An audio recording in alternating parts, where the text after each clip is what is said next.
করব। Hello everyone, good morning জানিয়ে আবার একটা নতুন ভিডিও শুরু করছি। কদিন ধরে ভীষণ কাশি হচ্ছে জানো তো মেয়েটার। এটা ওটা খাওয়াচ্ছি, ওকে অ্যালোপ্যাথিক ওষুধ একদম খাওয়াতে পারি না, হোমিওপ্যাথি খাওয়াচ্ছি কিন্তু কমছে না। তাই আজকে পাশের বাড়ি গিয়েছিলাম, কটা রাম তুলসী পাতা তুলে আনলাম, এনে মধু দিয়ে খাওয়াচ্ছি। একদমই মেয়ে খেতে চাইছিল না, ওই ফোন দেখে অনেক কষ্ট করে বুঝিয়ে সুজিয়ে খাওয়াচ্ছিলাম। ওই যে একটু অক টানছিল, তাও ভাবলাম কষ্ট করে যদি একটু খাওয়াতে পারি, মানে বলেছিলাম তোকে একটা কিন্ডার জয় কিনে দেবো, তাহলে তুই খেয়ে নে। আমার মেয়েকে অনেক কষ্ট করে ওই যে বুঝিয়ে সুঝিয়ে খাওয়ালাম, অনেকটা টাইম লেগেছে জানো তো খাওয়াতে। একটু একটু করে খাচ্ছিল। তারপরে এই যে এখন স্কুলের জন্য রেডি করছি। সকালবেলা এই যে মেয়েকে রেডি করে স্কুলে পাঠানো না একটা যুদ্ধ শেষ। বাড়িতে আমার ননদ এসছে, সবাই জানো। যাই হোক, এইদিকে আমার ননদ কিন্তু রান্না বাড়ার দিকে বেশি থাকে। আর এই যে মাছ সকালে রাখা হয়েছিল, সেটা আমার ননদই কেটেছে। তারপরে আমি সেই মাছগুলো ভাজছিলাম আর কি। সকালে না আমি টাইম পাইনি আজকে, মানে আজকে না একটু উঠতেও বেলা হয়ে গেছে। কালকে যেহেতু আমারও প্রচণ্ড কাশি, তো কাশির জন্য ঘুমাতে পারছিলাম না, অনেকটা রাত করে ঘুমিয়েছিলাম। তারপরে আজকে বোন বললো দাও মাছ পোস্ত করি, রুই মাছের নাকি মাছ পোস্ত ভাল লাগে, খালি শুকনো লঙ্কা আর হলো পোস্ত দিয়ে। যেরকম বলেছে বেশ সুন্দর হয়েছিল কিন্তু, মশলা ছাড়াও যে এত টেস্ট হয়। আর এই যে আমার ননদের মেয়ে, ও ক্যামেরার সামনে ভীষণ আসতে চায়, কিন্তু ওই যে ওর মা ওকে বকে বলে, তাই আর খুব একটা আসে না। আর এই যে আমার ননদ রান্না করছিল, ভাবলাম চলো কেমন করে রান্না করে রেসিপিটা তোমাদের সাথে শেয়ার করি।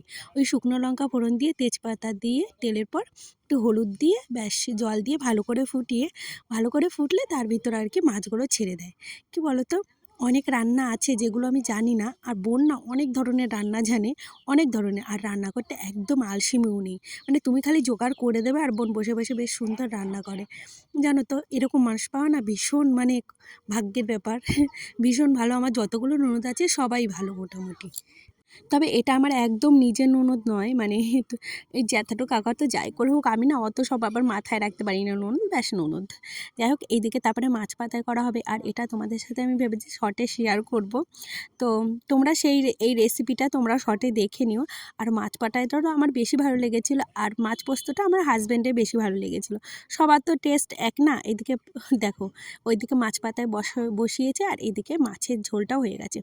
আরও নাকি গা মাখা করলে ভাল লাগে, মাখা মানে ওই ঝোল কম আর হ্যালো কি। ফ্রেন্ডস, তোমাদের আমি একটা জিনিস শেয়ার করব। এই যে আমার ননদের নিচে এই যে চোকার, দেখো এটা আমার অনেক দিনের শখ ছিল, ইচ্ছা ছিল। এই দেখো, তো এই যে চোকারটা এনেছে।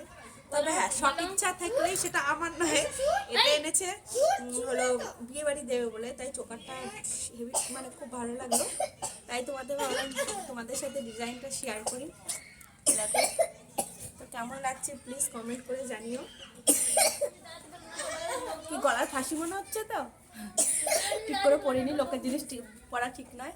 তো কেমন লাগছে কমেন্ট করে জানিও। রোদে এসছি, বোন ওরা চলে গেল দুপুরে খাওয়া দাওয়া করে। তো তোমাদের বলেছি যে ওটা আমার জন্য ননদ গিফট এনেছে, একদমই নয়। মানে আমার ননদ বিয়ের সময় দিয়েছে যা দেওয়ার, ঠিক আমার মনেও নেই, তখন কাউকে চিনতাম না, তো কি গিফট দিয়েছে জানি না। যাই হোক, একটা বিয়ে আছে তো ওর জন্য এনেছিল। আমাকে বললো বৌদি তুমি পরে একটু দেখো কেমন লাগে, তাই আমি তোমাদের সাথে শেয়ার করলাম। আর কেমন লাগছে প্লিজ জানিও, মানে মালাটা। যাই হোক, আজকে ভিডিওটা এখানেই শেষ করলাম। প্রতিদিন ভাবে ভিডিও দেবো, বাট ওই যে হয় না। যাই হোক, ভিডিওটা যদি ভালো লেগে থাকে কোথাও, প্লিজ একটু লাইক কমেন্ট করো, পাশে থেকো। তো আজকের মতো টাটা।